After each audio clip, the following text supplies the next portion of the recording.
The Prabhupada Connection. Causeless Mercy. 34. Srila Prabhupada with George Harrison and Patty Boyd at Friar Park. 1969. Tribute to George Harrison. By Partha Devi Dasi. When the wild, rebellious Beatles hit our shore, and others, who would have thought one of the famous musicians of that group would become spiritual? Who would have dreamed that one of them would have turned to yoga, meditation, vegetarianism and Krishna consciousness? What a wonder it was that amongst all that fame, George Harrison not only was able to do that, but went after it, though it is also part of the sadness. Why? Someone with so much power to share Krishna with others is now gone. Of course, Krishna will take care of him, but if we feel sad it could be because, in addition to the loss of a devotee, we also lost a great preacher. The world will no longer have access to his many new creations of spiritual music, and while some may not know it, he got some flack that his songs were too preachy, yet he kept making them because he felt they answered the most important questions of life. Everything else is secondary. This is a preacher. We fight so much amongst ourselves.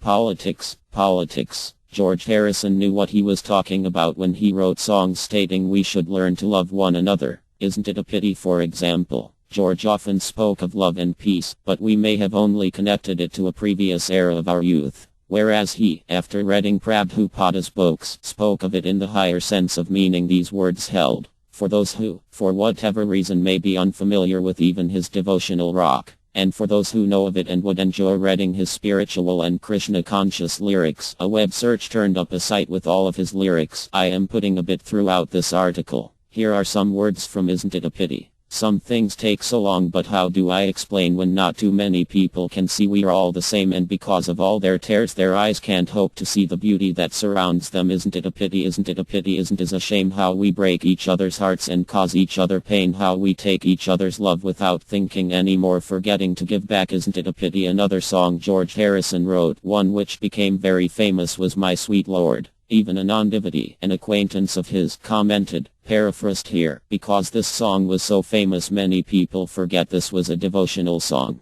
Yes, a non-devotee noticed that. So although George was writing rock and roll, the average person was walking down the street singing, Hare Krishna, Hare Rama. Who dare to criticize? Some words from My Sweet Lord. My Lord, Hare Krishna, my sweet Lord, Krishna, Hare. Now, I really want to see you, Hare Rama, really want to be with you, Hare Rama, really want to see you, Lord.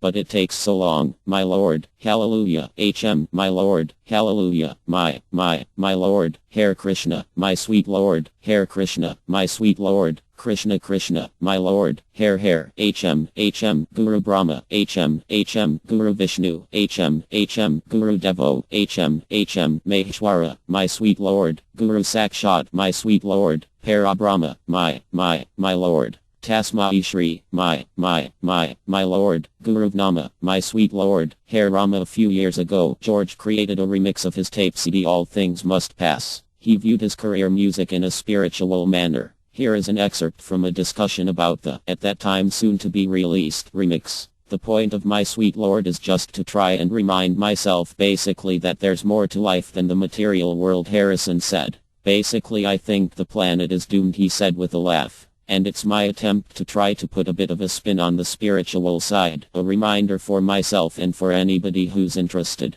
Harrison added that while pessimistic about the environment, he is positive about my place in creation, and I don't have any worries whatsoever about that. Another song from that album, Beware of Darkness, is worth a look-see, as a friend was initially surprised the word Maya in it upon a first hearing. Watch out now, take care, beware of soft shoe shufflers dancing down the sidewalks as each unconscious sufferer wanders aimlessly. Beware of Maya, watch out now, take care, beware of greedy leaders, they take you where you should not go, while weeping Atlas cedars they just want to grow and grow. Beware of darkness, so much attention and credit is given to Maharishi Mahesh Yogi for George's interest and especially dedication to India's spiritual path. Though that is who George first met, he spent much less time with the Maharishi, later accepting Srila Prabhupada as his guru for life. That gets so little coverage. At the moment I don't recall the exact date when George Harrison accepted Prabhupada, but it was somewhere around 1969. George loved Prabhupada.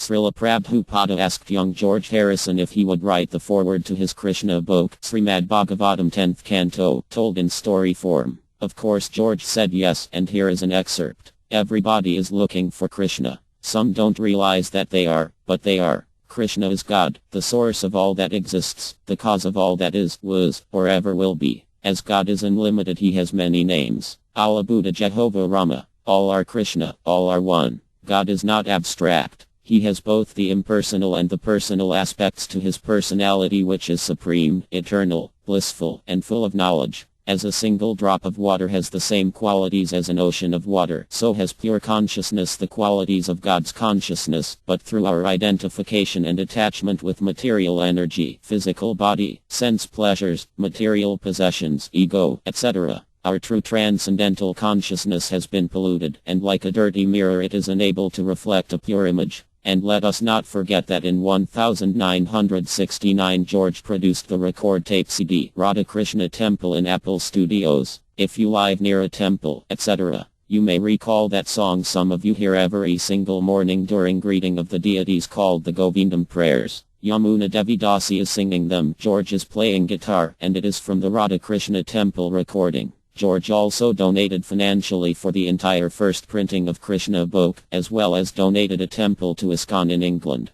Bhaktivedanta Manor. He was very charitable. Some may say that George did not live in the temple, did not rise early or attend the morning program regularly, and so on. While I never read this, I was told that Prabhupada chastised the devotee who made such a comment and told him that George is doing more preaching and devotional service than we can do in many lifetimes. I know, from everything I have read, that George held a firm belief he was going back to Krishna upon his death, and though he was quiet, he still was a preacher. Prabhupada's instructions to George were that he should write songs about Krishna and publish them, which he did. Today all over, people are playing My Sweet Lord and so many are chanting Hare Krishna. Let us all find an approach to enliven people in such a way that they want to chant Hare Krishna. Fortunately, there is a way out of the fear of death. Once, according to the Bhagavad Gita, in previous ages this knowledge was considered confidential and only certain classes were blessed to know of it. But as of the advent of Lord Chaitanya, an incarnation of Krishna, he has insisted that knowledge, how to get out of the material world in one birth and not fear death, now be given to everyone. I write this because we all may take it for granted sometimes. The solution is easy. Simply to chant Hare Krishna. Chanting, that's it. Sounds too easy, too good to be true. But as we chant, since God is non-different than his name, so we chant his name, we are associating with Krishna. And Prabhupada as well as Lord Chaitanya have asked us to share the chanting, to spread the holy name, and this too will free us. When we share the holy names of the Lord with others, we too get purified and that much closer to home. Then, when we die we will be ready, we will feel secure about where we are going. Incidentally, George was very secure about his destination, returning to Krishna. Even when he was stabbed a few years ago, he was chanting Hare Krishna. I have not heard what George's last words were, but if he chanted the Maha Mantra at the time of death, according to the Srimad Bhagavatam it states, by the grace of the Lord, if a devotee, at the time of death, can simply chant his holy names, Hare Krishna, Krishna Krishna, Hare Rama, Rama Rama, Hare, simply by chanting this Maha Mantra, he immediately surpasses the great ocean of the material sky and enters the spiritual sky. He never has to come back for repetition of birth and death.